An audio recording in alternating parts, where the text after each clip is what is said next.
y hoy vivo estoy en él.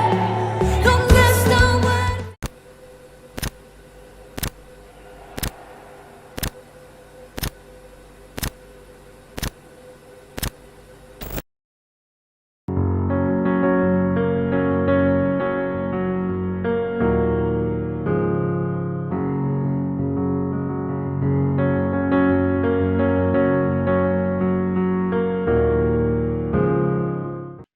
Buenas tardes, bienvenidos al estudio bíblico en la iglesia Casa en la Roca.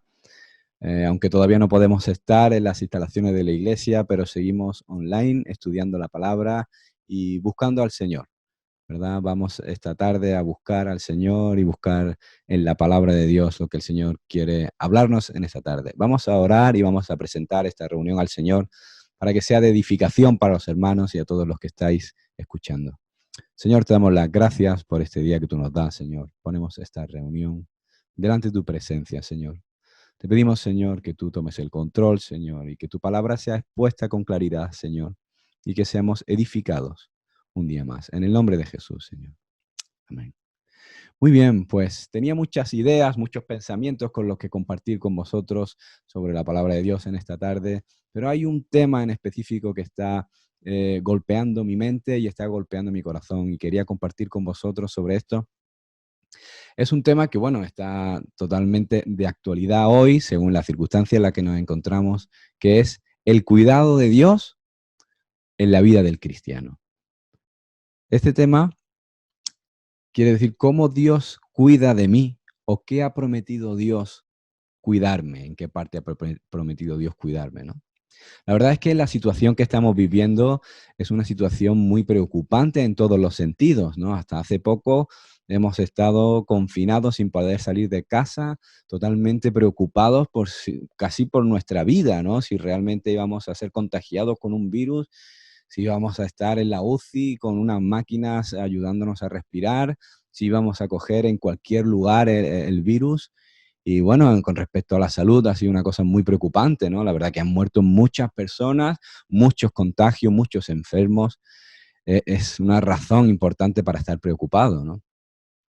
Y también por otro lado, ahora que ya parece ser que tenemos cierto control sobre la pandemia y que ya hay menos contagio, que hay menos enfermedad, pues ahora todo el mundo estamos preocupados con respecto a la situación económica, la crisis económica y qué pasará y qué será de mí. ¿Y qué pasará con mi trabajo? Muchas personas pues están en un ERTE, otras están directamente en el paro, cada uno tiene una circunstancia personal difícil y las noticias no paran de dar peores noticias y cada vez peor noticias con respecto a la economía y plasmando, enseñando una circunstancia a futuro muy oscura, ¿no? Entonces, en esa circunstancia uno puede preguntarse, bueno, Señor, ¿y qué pasará conmigo? ¿Qué será de mí? ¿En qué puedo esperar yo? ¿No? Voy a ir a la palabra de Dios a buscar qué es lo que Dios quiere o dónde puedo encontrar descanso y dónde puedo encontrar refugio. Como, parece como que ahora mismo todo se mueve, ¿no? Todo lo que estaba estable se mueve, ¿no? Y no sabe uno dónde encontrar descanso, ¿no? Aunque nosotros como cristianos encontramos nuestro descanso en el Señor, pero me gustaría que esta tarde podamos examinar en la palabra lo que es el verdadero consuelo del cristiano y qué es lo que realmente Dios nos ha prometido con respecto a esto. La verdad es que este tema ha sido, podemos decir, ensuciado, ¿no? O un poco tergiversado con unas teologías y unas doctrinas que aparecieron allá por los años 90 con respecto al tema, el llamado el Evangelio de la Prosperidad o la teología de la prosperidad, que vinculó el cristianismo principalmente con dos factores. Uno de ellos la salud y otro la situación económica, ¿no? La verdad que esa vinculación bueno, ha traído muchos problemas al Evangelio, ¿no? Económicamente hemos visto cómo se ha vinculado la situación económica de las personas a el estado espiritual de las personas, ¿no? Y se ha vinculado también la salud de las personas con respecto a su relación personal con Dios, ¿no? Entonces, esto ha tergiversado todo, ¿no? El Evangelio en un principio, desde el principio de los tiempos, el Evangelio ha estado vinculado a digamos, a términos como el arrepentimiento, el perdón de los pecados, la salvación, la vida eterna, principalmente al problema moral del hombre con Dios, ¿no? Sin embargo, este evangelio, estas herejías, estas doctrinas que se han metido en la iglesia, han estado vinculadas continuamente a si tú crees en Dios, Dios te va a sanar. Si tú crees en Dios, Dios te va a bendecir. Si tú crees en Dios, si tú entregas tu vida a Cristo, tú no vas a sufrir enfermedad. Entonces es como vender un evangelio para obtener unos beneficios naturales aquí en esta vida, ¿no? Cuando el evangelio nunca ha sido eso. El evangelio lo que ha intentado solucionar es el problema moral que el hombre tiene por sus pecados delante de Dios. Y como Cristo murió en la cruz por nosotros, y ahora a través del sacrificio de Cristo en la cruz, nosotros podemos tener acceso al Padre. Claro, de hecho, pues puedes entrar en las redes sociales, en YouTube, en distintos sitios y encontrarte predicadores haciendo mención del Salmo 91, como decía el domingo pasado, en el que se cita, dice, ninguna plaga tocará tu morada. Y entonces, pues rápidamente sacan este texto y dice, aquí lo tenemos, en la palabra de Dios. Ningún hijo de Dios va a estar contagiado por este virus si está confiando en el Señor, ¿no? Si tienes fe, ¿no? Si tienes fe, pues no te va a pasar esto, ¿no? Realmente esta pandemia ha golpeado los dos principios de este evangelio o de este falso evangelio, la parte de la salud y la parte de la economía. La pregunta ahora es, bueno, sí, vale, entonces poniendo sobre la mesa estas errores, ¿no?, de interpretación, entonces, ¿cómo me tengo que acercar yo a la palabra de Dios? Yo ahora no estoy hablando a cualquiera, sino estoy hablando a cristianos sinceros, personas que han arreglado sus cuentas con Dios, personas que han entregado su vida al Señor y le aman y llevan una vida de oración y una vida de entrega al Señor. Entonces se pueden preguntar en esta tarde y decir, Señor, ¿qué dice tu palabra? ¿Tú tienes cuidado de mí? ¿No? Entonces, ¿cómo podemos acercarnos a la palabra de Dios en estos versículos, en estos textos? Entonces, es posible que caigamos en enfermedad, es posible que atravesemos dificultades económicas. En el caso de que las atravesemos, la atravesamos exactamente igual que las personas que no creen. O, bueno, hay alguna diferencia entre ser cristiano y no serlo. Bueno, pues vamos a acercarnos a la palabra de Dios. Hay un detalle muy importante que es con lo que vamos a empezar esta reunión, es con la peligrosidad de acercarse a los textos del Antiguo Testamento mm, y malinterpretando o buscando una interpretación errónea sobre los textos, ¿no? Entonces, todas estas preguntas, todos los textos de los Salmos, todos los textos que Dios había prometido a Israel, ¿son aplicables a la iglesia hoy?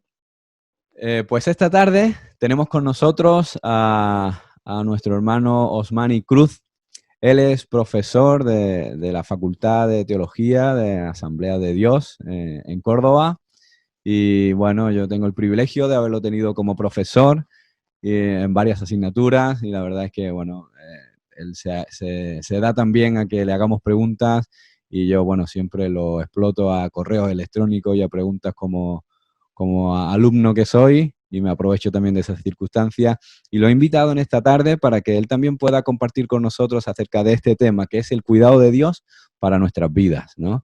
Pero desde un punto de vista de una interpretación correcta de la palabra de Dios, ¿no? Como estábamos diciendo anteriormente, muchos predicadores y muchos mensajes que encontramos hoy en las redes sociales están vinculados a una interpretación muy, muy sesgada de lo que es la palabra de Dios. Y entonces, pues aquí tenéis con vosotros a Osmani. Buenas tardes, Osmani, muchas gracias por venir, por aceptar la invitación. Buenas tardes, Juan, gracias por invitarme. Y yo soy también un estudiante juntamente contigo. Soy un aprendiz y aprendo también mucho de ti, ¿eh? Y además eres mi amigo. Y eso es ya mucho más que relación alumno-profesor. Así que un placer estar aquí en esta charla, en esta tertulia. Y bueno, lo que no sepa, pues lo buscamos entre los dos y encontramos la respuesta. Ah, seguro, seguro. Pues muy bien, Osmani, pues muchas gracias de verdad por estar aquí con nosotros. Pues bueno, tal y como estaba diciendo justo anteriormente de que entraras, pues esta forma de interpretar el Antiguo Testamento que está vinculado a, pues no sé, a esta también teología de la prosperidad que vincula el Evangelio a la salud, ¿no? Ven a Cristo y serás sano, ven a Cristo y todo te irá bien, ven a Cristo y todos tus problemas económicos serán solucionados y serán, en cierta manera, es porque, bueno, hay un acercamiento o una forma de leer el Antiguo Testamento que, bueno, no cumple con los criterios básicos, los principios básicos de interpretación de los textos, ¿no? ¿Cuál es tu opinión sobre eso, Manny? Sí, es lo que tú estás diciendo. Lo que pasa con mucha de la enseñanza sensacionalista que hay ahora y ya desde hace algún tiempo sobre este Dios que está a la orden, no nuestra, y no nosotros a la orden de Dios, ese Dios que sencillamente no se mueve si nosotros no nos activamos primero, ese Dios que está condicionado a mi fe, viene de una mala interpretación de las Escrituras, de una interpretación muchas veces alegórica de los pasajes bíblicos del Antiguo Testamento y también de una eisegesis, o sea, exégesis es lo que extrae el significado del texto y eisegesis es lo que le añade al texto un significado que no tiene. Muchas veces, con ciertos vicios interpretativos, la gente se acerca al texto bíblico sin toda la formación, sin toda la fundamentación hermenéutica y exegética, y ¿qué hace? Pues va viendo lo que se imagina que ve, pero no está haciendo una interpretación auténtica, ¿no?, del pasaje. Por eso hay mucha gente que está medrando con el Evangelio, pero hay otros, la mayoría me parece a mí, de hermanos que son muy sencillos, que pues se han acercado al texto bíblico por lo que le han dicho otros, o por lo que más o menos se han apreciado sin una seriedad, pero con buena intención. Y luego propagan lo que supuestamente entendieron sin una comparación de información. Por eso es importante que las iglesias locales reforcemos la enseñanza bíblica, la interpretación literal de las escrituras, las reglas de la hermenéutica, que no son realmente ni muchas ni complejas, solamente son unas pocas que podríamos aplicar para interpretar los textos y los pasajes en su contexto. Y una vez haciendo esto, nos libraríamos del lastre de toda la falsa interpretación que hay alegórica de pasajes del Antiguo Testamento o de forzar pasajes del Nuevo Testamento que también se hace con quizás no mala intención, pero sí con un despiste teológico que eso te pasa factura. En el mejor de los casos termina defraudado a la gente, porque dice, oye, yo creí, yo oré, yo declaré, yo confesé, pero a fin de cuentas no pasó nada. ¿Qué pasó? ¿Dónde? Muchas veces la gente piensa que sigue fallando su fe y que sigue fallando su intención y que todavía no lo ha conseguido, y claro, y es un círculo de culpa, de miseria, de desasosiego, y al final no vives una fe plena, una fe gozosa, una fe jubilosa. Una fe jubilosa para mí, una fe gozosa, es una fe ambidiestra que sabe recibir las buenas cosas que pasan y pues las malas cosas que pasan también. Cuando tú lees Hebreos, y te dejo a ti ahora hablar, pero cuando tú lees Hebreos 11 y habla de la fe, dice que algunos por la fe taparon bocas de leones, pero algunos por la fe fueron muertos a filo de espada. O sea, la fe no necesariamente consigue lo que uno quiere. La fe lo que es una condición de vida, es un estilo de vida que todo creyente debe tener. Pero no hace necesariamente que las cosas ocurran como uno quiere. Pero sí que, obviamente, si uno tiene fe, tiene una cercanía a Dios, y esta es la gran victoria, decía Juan, que ha vencido al mundo, nuestra fe. Muy bien, la verdad que es muy bueno eso, ¿eh? La verdad que hay un principio que has dicho muy interesante que es el alegorizar, ¿no? Aquí en la iglesia, aquí en Fuengirola, nuestro pastor siempre nos enseña, sobre todo cuando hablamos de los tiempos finales, de la escatología, todo eso del riesgo de alegorizarlo todo, ¿no? Y lo importante que es, pues, tomar las partes literales, que son literales de la palabra de Dios, tomarlas como están escritas, que son como que deben ser interpretadas, ¿no? En base a eso también, Osmani, ¿qué otros principios así, aunque sean principios básicos de hermenéutica o de interpretación de la escritura, crees que son fundamentales a la hora de que los hermanos cuando vayan a leer, sobre todo los textos del Antiguo Testamento, que creo que son los que se dan más a alegorizar, ¿no? Porque claro, lo que es el Evangelio, las palabras de Jesús, pues están muy enfocadas directamente a nosotros como iglesia, ¿no? Y las cartas de Pablo también, ya estaba fundada la iglesia y tal, ¿no? Pero sobre todo cuando nos acercamos a los textos del Antiguo Testamento, a los salmos, a otra cosa también muy interesante, ¿no? Cuando hablamos del pueblo de Israel, ¿no? Hay que diferenciar entre cómo Dios trataba al pueblo de Israel y cómo Dios trata a la iglesia. Y también esta teoría de la sustitución de Israel por la iglesia, ¿no? Esto, ¿nos podrías decir algunas ideas sobre esto? Sí, es un buen tema, además es algo muy, muy real ahora mismo. Hay gente dando 7 vueltas a la casa para consagrarla, imitando la experiencia de Jericó, cuando fue algo puntual que incluso hizo Israel una sola vez. Nunca más los israelitas dieron 7 vueltas a nada. Fue una indicación de Dios particular, puntual, para un momento determinado que estaba buscando, Cierto. obviamente, la obediencia, porque el dar vueltas o no darlas no es lo que tiene relevancia. Lo que tiene relevancia era la capacidad del pueblo de hacerle caso a Dios. Por eso yo creo que Dios está ejercitando la obediencia de los israelitas cuando le dice den 7 vueltas a Jericó, pero luego ellos no lo hicieron con otras ciudades, fue en un momento determinado. Entonces, ¿por qué nosotros tendríamos, por ejemplo, que dar 7 vueltas para, no sé, para que el coronavirus no entre a nuestro hogar? No es necesario. Hay hermanos que están usando el pasaje de la sangre sobre el dintel de las puertas para protegerla, lo usan con un paralelo, ¿no? Con aceite. Entonces le untan aceite a las puertas para que no entre la enfermedad, ¿no?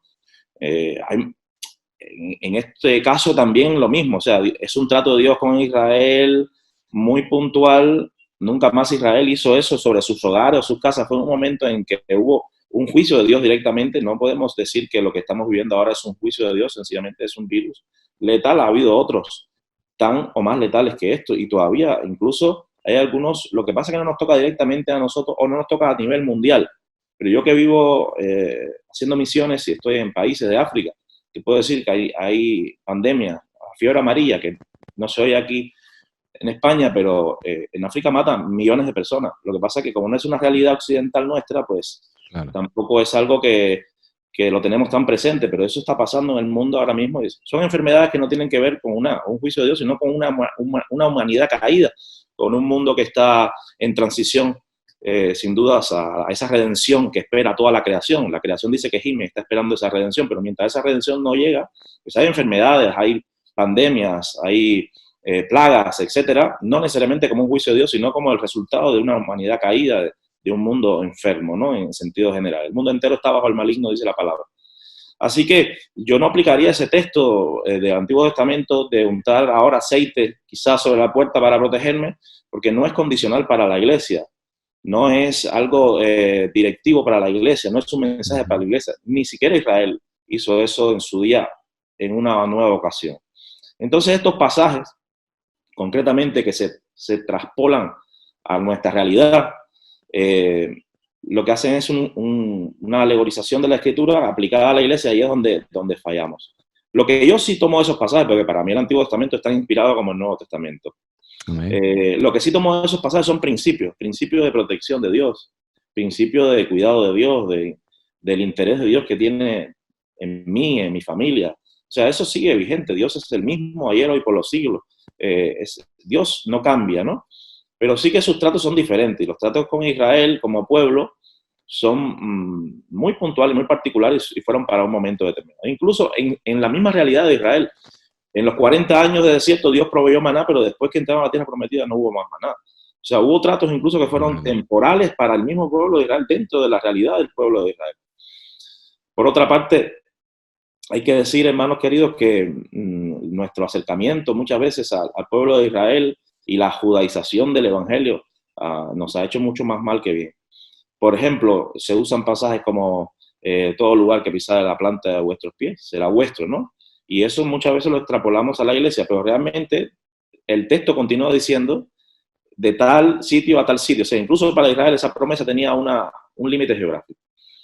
Ahora bien, ¿cómo me acerco a esos textos? Primero tengo que buscar el texto en su uso usual y ordinario, y las palabras que ahí están en su uso usual y ordinario. ¿Qué significa eso? ¿A quién fue escrito el texto? Yo tengo que saber, en principio, para quién fue escrito, y lo que yo sí puedo es hacer una aplicación de los principios que ahí están contenidos para mí y para mi vida, pero no las formas. Creo que ahí es donde fallamos. Puedo tomar el principio, pero no necesariamente tomar la forma. Entonces, tenemos que acercarnos al texto y ver a quién fue dicho, y para qué tiempo fue dicho, en qué contexto fue dicho. Por eso es importante tomar el texto en su contexto. O sea, qué dicen los versículos anteriores, qué dicen los versículos sucesivos, e incluso el sentir del libro mismo. Porque, por ejemplo, si tú lees el libro de Job y lo lees todo como una palabra de Dios para mi vida, en realidad hay momentos en que los amigos de Job están condenando a Job. Luego Job habla y se justifica, luego Dios habla. Entonces tú tienes que saber quién habla, en qué momento está hablando, qué es lo que está diciendo. Porque que esté en la Biblia es que está inspirado por Dios para que esté, pero no todo lo que está allí, que ha dicho alguien, es una palabra de Dios para mi vida. Lo que es palabra de Dios es, todo el contenido es inspirado para que esté allí. Pero cuando los amigos de Job hablan con la sabiduría que tenían, hablan ciertas cosas que Dios mismo después le dice, lo desaprueba. Le dice a Dios que no estaba de acuerdo con lo que ellos habían dicho sobre Job, ciertas conversaciones que habían tenido. Entonces, todo eso de cuidado hay que tenerlo. ¿Qué dice el texto? ¿Qué dice su contexto? Versículos anteriores y los sucesivos. ¿Qué dice el libro en el que estoy leyendo? Y, por ejemplo, también, ¿qué dice los pasajes paralelos? O sea, ¿dónde aparece este mismo principio, esta misma verdad o estas mismas enseñanzas en otras partes de la Biblia? Entonces, yo tengo que armonizar todo. Lo que yo no puedo hacer es coger un texto directamente ahí en solitario y hacer una teología para mi vida, para mi iglesia. Ahí es donde fallamos. Por eso Pablo, me gusta cuando Pablo le escribe a la iglesia y dice, no he rehuido de anunciaros todo el consejo de Dios. O sea, Pablo se ocupó de hablarles de toda la Escritura, de toda la Biblia. Spurgeon tenía una práctica muy linda, y es que él, al final del año, él evaluaba todos los sermones que había predicado, y créeme, predicaba muchísimo, predicaba hasta 10 sermones a la semana. Y evaluaba todos los sermones que había predicado, y él se fijaba si había una doctrina, una enseñanza que no había puntualizado. Y regresaba a esos apuntes y buscaba la manera de que al siguiente año no ocurriera, porque a él le interesaba que la iglesia estuviese enseñada en todas las Escrituras. Y muchas veces pues seguimos con los salmos, con los proverbios, algunos textos estos que nos gustan, fantásticos, ¿no?, del Antiguo Testamento, que son fascinantes, pero que tendríamos que hacer una aplicación correcta de ellos. Y ahí está, yo creo que un acercamiento humilde a la Biblia en buscar ser enseñados también y no plantar banderas doctrinarias o teológicas a la primera, someter a prueba incluso lo que yo recibo, mucho filtro con lo que uno ve en YouTube, mucho filtro con lo que uno ve en Internet, ser autocrítico también, ser sensato, tener un corazón escudriñador, o sea, que por nosotros mismos busquemos también esa verdad que está en la palabra. Y yo creo que si nos acercamos así a la Escritura, tendremos muchos más aciertos, seguramente. Seguro. Sí, pues la verdad es que es muy interesante el tema. Podemos tener casi una conferencia para hablar sobre eso, ¿no? Sobre la interpretación de los textos en el Antiguo Testamento. Pero un poco centrando un poco también más las preguntas y la conversación en la situación actual en la que nos encontramos, que como bien sabes, nada más poner el telediario, que están diciendo que es recomendable ver las noticias una sola vez al día para no caer en una ansiedad continua, ¿no? Porque son una noticia mala tras de otra, ¿no? Pero ahora están continuamente hablando de la crisis económica que viene, que mucha gente va a perder su trabajo, que mucha gente va a pasar dificultades, que muchos no van a tener para comer, que si el gobierno va a poder pagar, que si no va a poder pagar. Entonces eso pone un poco a prueba nuestro estado de confianza en que el Señor tiene cuidado de nosotros, ¿no? Entonces una vez escuché a alguien decir, una interpretación, volviendo aquí a esto del Antiguo Testamento, agarrado al púlpito decía, cuando Israel se acercaba a Dios, Israel enriquecía, y cuando Israel se alejaba de Dios, Israel empobrecía. Igual es ahora, ¿no? Si tú estás bien con Dios, tu economía va a ser saneada, ¿no? Ya hemos hablado sobre eso, ¿no? Sobre que no podemos aplicar esos principios del Antiguo Testamento así, ¿no? Como el trato que Dios tenía con Israel. Pero la pregunta es, ¿en qué versículos, en qué textos, cómo podemos encontrar descanso sobre estos temas en la palabra de Dios? Claro. A ver, es cierto que Israel tenía un pacto con Dios, una condicional. Ese pacto de Dios condicional establecía maldiciones y bendiciones según actos y compromisos que ellos pudiesen mantener o no. En este proceso, ¿no?, en que Dios ha llevado su revelación a más para ilustrarnos, ¿no?, su verdad y para revelarnos, nos llega ya después Cristo, que Él es la imagen del Dios invisible. Cristo nos trae una revelación completa de todas las cosas. Y la ley termina y los pactos condicionales en este sentido terminan. Y es por gracia. Nosotros no tenemos nada que hayamos conseguido por nosotros mismos. Ahora es por la gracia y la justicia de Cristo. Cristo ha hecho todo lo que necesitamos para nosotros recibir toda la bendición y toda la bondad de Dios. Ahora, también hay que decir que el hecho de que seamos cristianos no nos hace... no nos hace estar exentos de la realidad en la que vivimos, ¿no? O sea, a ver, creo que los cristianos se mueren en la misma proporción que los no cristianos, ¿no? Es lo que entiendo, ¿no? Y también nos enfermamos y también padecemos necesidad. Y no es por falta de fe ni por no tener confianza en las promesas de Dios. Hay promesas en el Nuevo Testamento de provisión también, ¿eh? Ahora te voy a comentar algún versículo. Pero vamos al libro de los Hechos. Y vamos a ir a las cartas de Pablo a los Corintios. Pablo levanta ofrendas para la iglesia en Jerusalén, que estaba en necesidad, estaban en hambruna, había una hambruna en Jerusalén.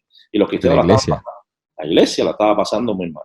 ¿Y qué hace Pablo? Pablo moviliza gente para bendecir. En este caso, incluso la iglesia de los Corintios había sido muy pronta para prometer y luego no había levantado ofrendas, y Pablo le da una instrucción de que cada domingo se paren, etc.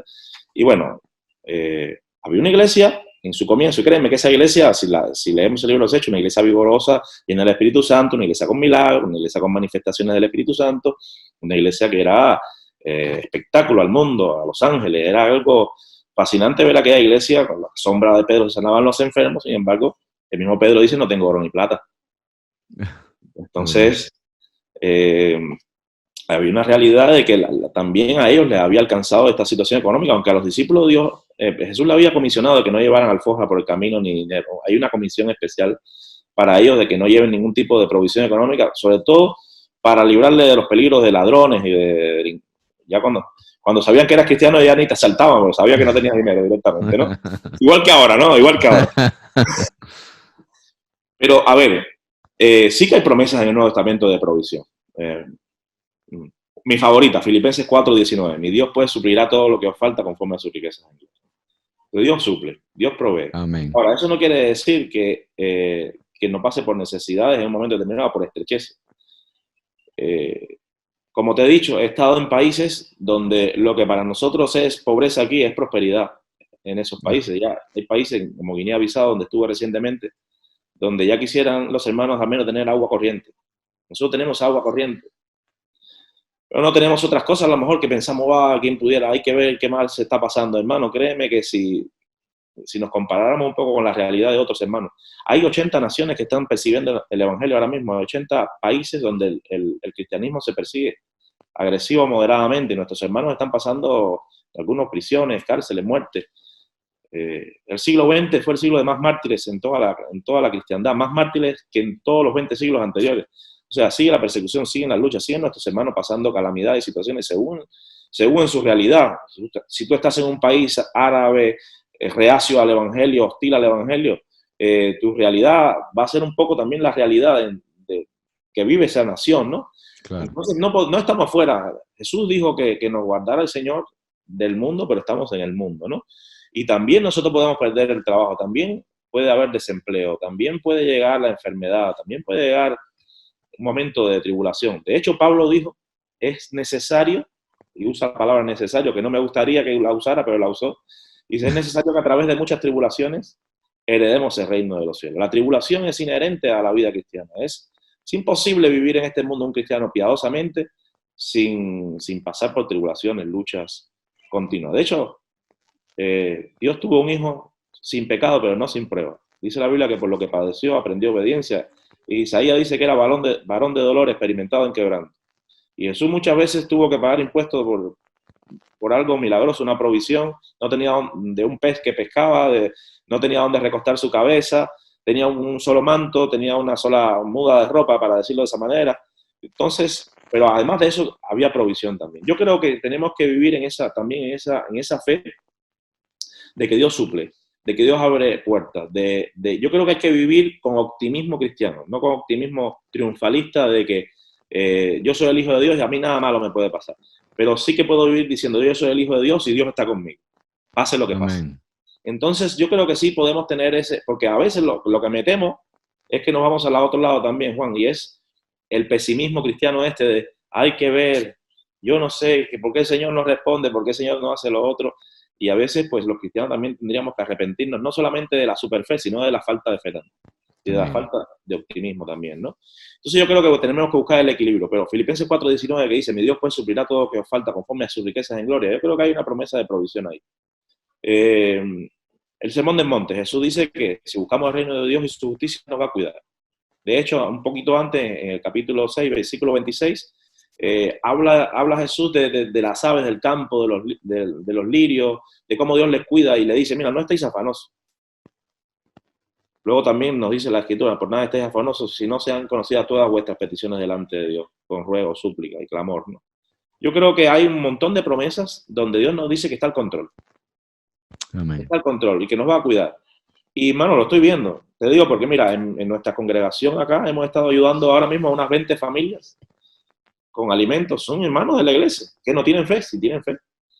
Pero a la par que hemos visto que hay despidos, por una parte hemos orado, nos hemos reunido en la iglesia y ha aparecido otro trabajo. Es un testimonio. Mira, qué bueno. Es un testimonio. Lo que pasa es lo que no puedes quedarte en la casa diciendo, bueno, ay, pobrecito de mí. No, hay que también, como decía alguien, dice, Dios le da comida a las aves del campo, pero no se la echa en el nido, ¿no? Hay que salir a veces, hay que actuar, hay que moverse. Es Porque bueno. no es todo lo que hace el Señor y ya está. Me toca a mí hacer mi parte y la fe actúa, la fe se mueve. Entonces yo creo que sí, que las promesas de provisión de Dios para nosotros ahora más que nunca tenemos que afianzarnos. Si viene el despido, el desempleo, si viene el paro, si viene la situación desastrosa, yo creo que en medio de todo eso tenemos que orar con fe de que Dios puede suplir. Y actuar nosotros en la medida de nuestras posibilidades, lo que nos toque a nosotros y que Dios haga el resto. Yo estoy seguro que Dios nos va a cuidar, de una manera u otra. Dios va a enviar, si tiene que enviar cuerpo, lo va a enviar. Pero no desde la tesitura de que yo soy hijo de Dios y Dios tiene que hacerlo.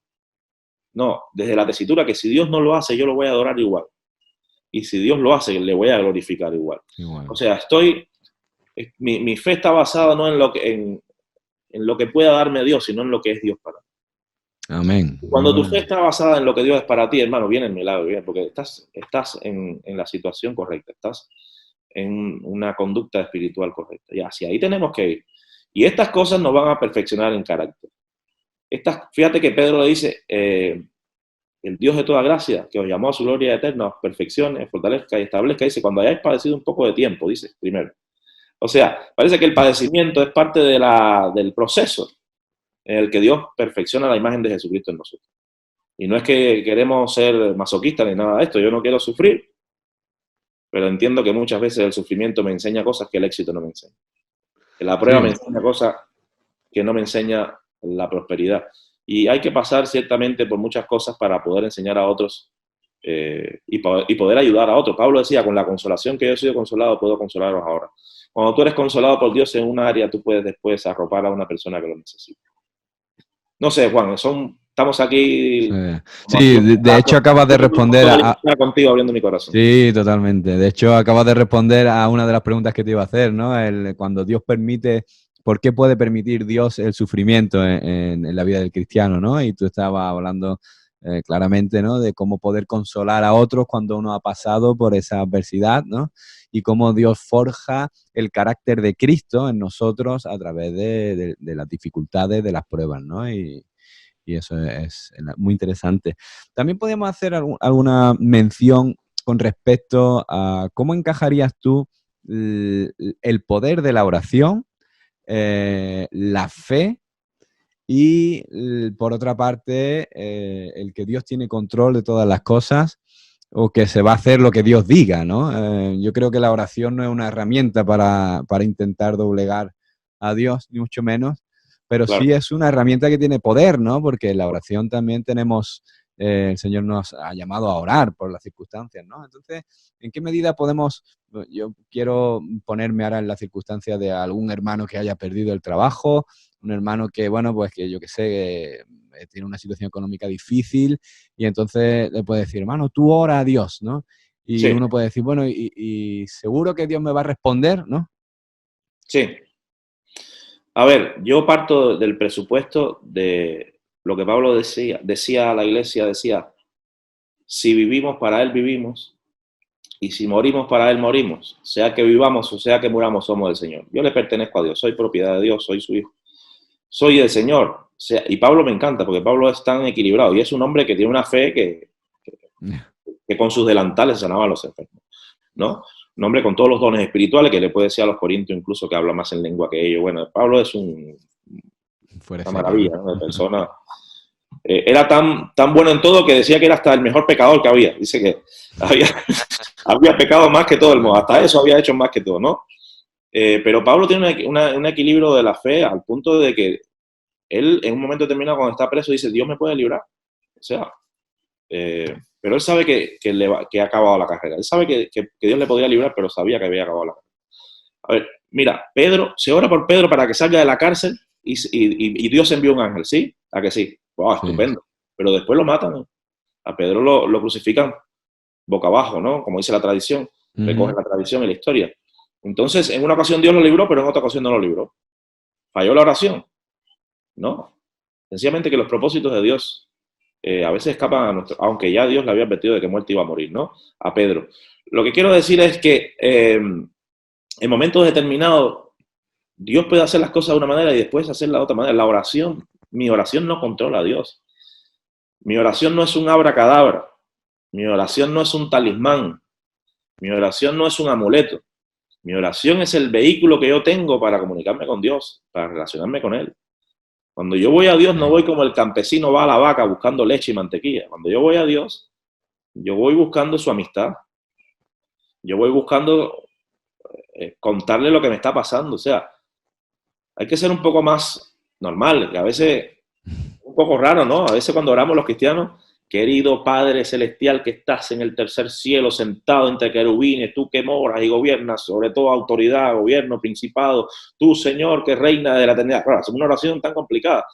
Y vale, si te va bien así, pero yo creo que Dios es tan cercano, es un Padre, y que la Escritura nos dice que le digamos papacito, Abba Padre, que nos acerquemos a Él con esa confianza y que hablemos con Él con confianza. Señor, mira, te presento delante de ti mi realidad, mi familia, mi enfermedad, mi economía, glorifícate, Señor. Pero con esa sinceridad y con esa fe sencilla que descansa en las promesas de Dios. Cuando mis hijos han cumplido años nunca están preocupados, papá lo hará, no lo hará, comprará, no comprará, o cuando quieren algo nunca están, ellos descansan, ¿no? En esa.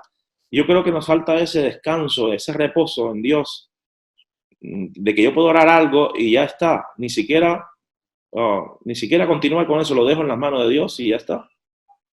Entonces la oración no manipula a Dios, ni consigue necesariamente todo lo que uno quiere. Hay principios de Dios que sí podemos orar sobre eso.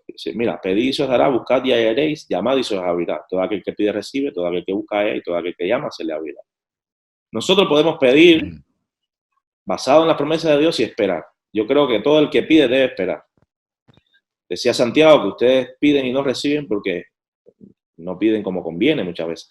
Si no sabemos pedir o no pedimos como conviene, puede ser que nuestras oraciones no sean respondidas. Pero yo creo que sí, que la oración eficaz del justo también, como dice Santiago, puede mucho. Yo puedo orar por aquella, y todas las cosas las debo presentar delante de Dios, como mi día a día, esa oración sin cesar, en esa comunión con Dios. Y estoy seguro que si alguien ora, verá milagros que no verá el que no ora. No porque orar te hace mejor delante de Dios, pero sí que te hace más cercano. O sea, no creo que se trate de ser un mejor o un peor, tener un peor escalafón delante de Dios, ¿no? Como a veces gente dice, no, es que a aquel Dios le escucha más, no. No, yo creo que hay una comunión y hay una relación con Dios que hay que fomentar, que hay que cultivar y que nuestra oración siempre Dios la contesta. Eso sí te lo digo. Creo que siempre la oración Dios la contesta. Ahora, no siempre como yo quiero. Ajá. A veces Dios dice que no. Oye, los no de Dios, yo le doy gracias al Señor por todos los no que me ha dado. Los no de Dios, a la larga, cuando he visto el paso del tiempo, me doy cuenta que era lo mejor que me podía pasar.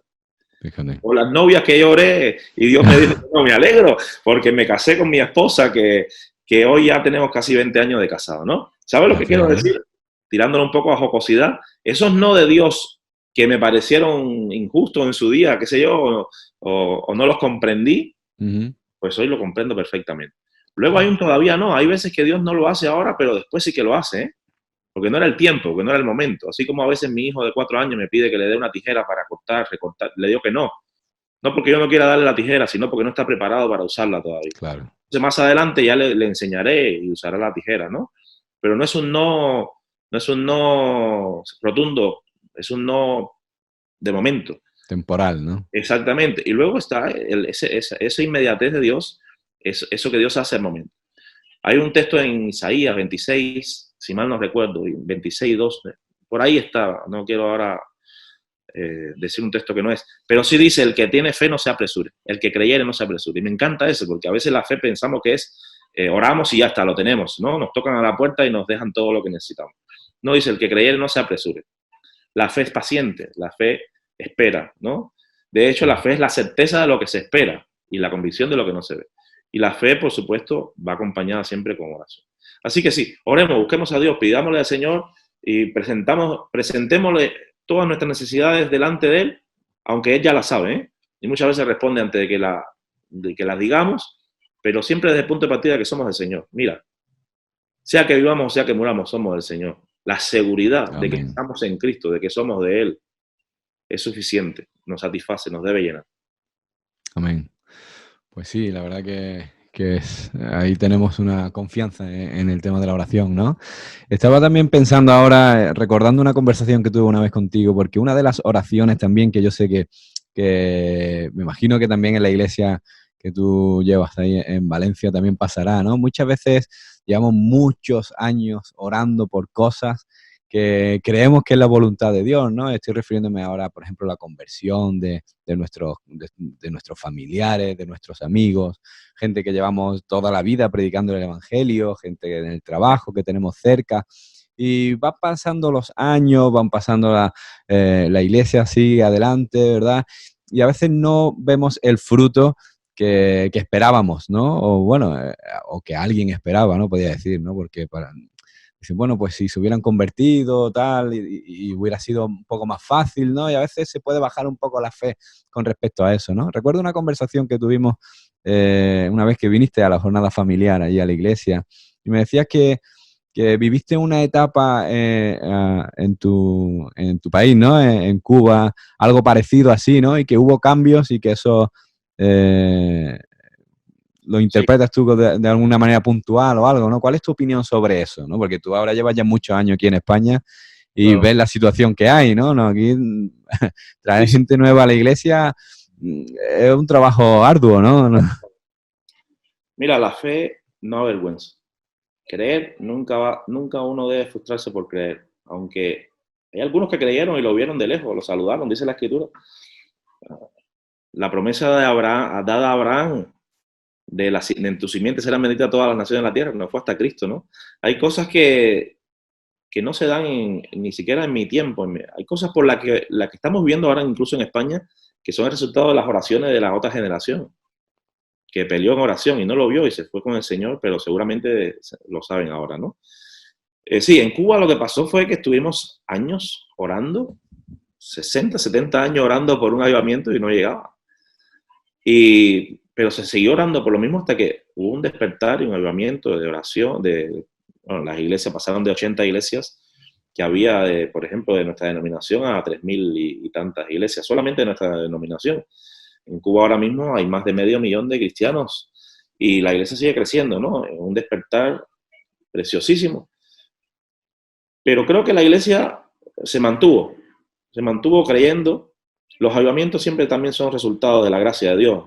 No necesariamente porque oremos vendrá una masificación de salvación para nuestro país. De hecho, Pablo dice que los posteriores días se destacarán por gente muy amadora de sí misma, vanagloriosa, soberbia. O sea, lo que va a primar en el mundo es el espíritu del anticristo, del antidios, de un mundo cada vez más envanecido, ¿no? Pero dentro de todo eso la iglesia sigue siendo luminar y tenemos que seguir orando y seguir creyendo y seguir haciendo lo que tenemos que hacer.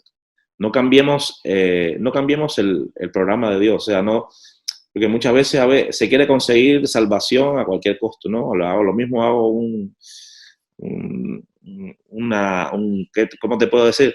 Un acto de circo, que lo que sea, para que venga la gente a la iglesia. No, tenemos que predicar el Evangelio. Al final lo que funciona es el Evangelio predicado, la cruz de Cristo. Cristo murió por nuestros pecados. Tenemos que ser fieles a ese mensaje, no cambiar el mensaje y ser fieles a nuestras creencias y que Dios responde la oración también y la iglesia tiene que hacer lo que tiene que hacer. Es nuestro deber. A ver, Noé predicó muchos años, fue pregonero de la justicia y no tuvo ningún resultado, pero hizo lo que tenía que hacer. No siempre tendremos resultados, pero sí que yo creo que Dios no nos va a pedir cuenta por los resultados, Dios nos va a pedir cuenta por la obediencia.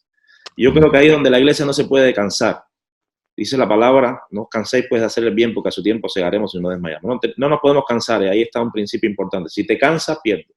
No puedes cansarte. Hay que seguir haciendo lo que nos ha dicho Dios que hagamos y entonces tendremos resultados.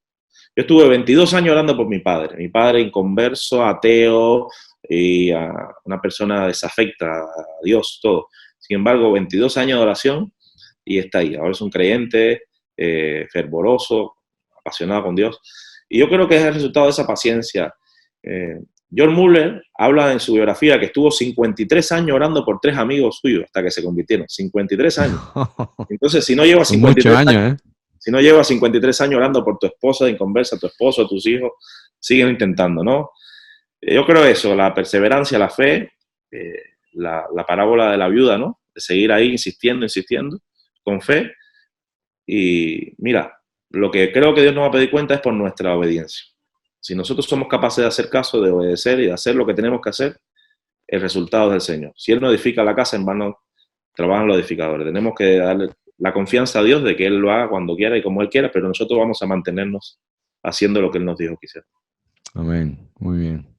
Oye, Manny, pues me pegaría hablando aquí mucho más rato, porque la verdad que estoy muy a gusto y la verdad que es una bendición echar un rato de charla contigo, porque la verdad que como tienes tantas experiencias también y como llevas tantas cosas vividas en el Evangelio, siempre es bueno escucharte, pero soy consciente de que el tiempo corre, que tienen muchas reuniones todavía a través de Zoom, ¿no?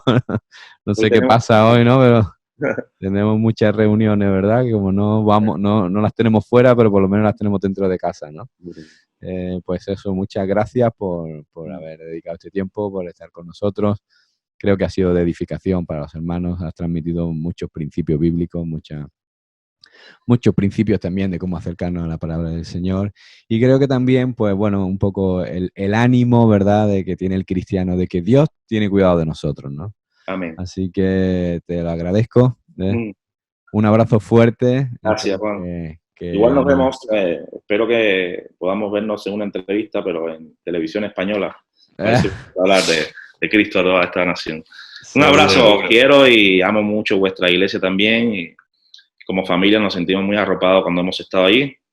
Sois espectaculares, que lo sepáis. Así que nada, gracias por ese amor que tienen por la palabra. Es una de las iglesias en España que siempre está en ese apego permanente por la palabra, aman la palabra y bueno, me alegro por vosotros y seguid así.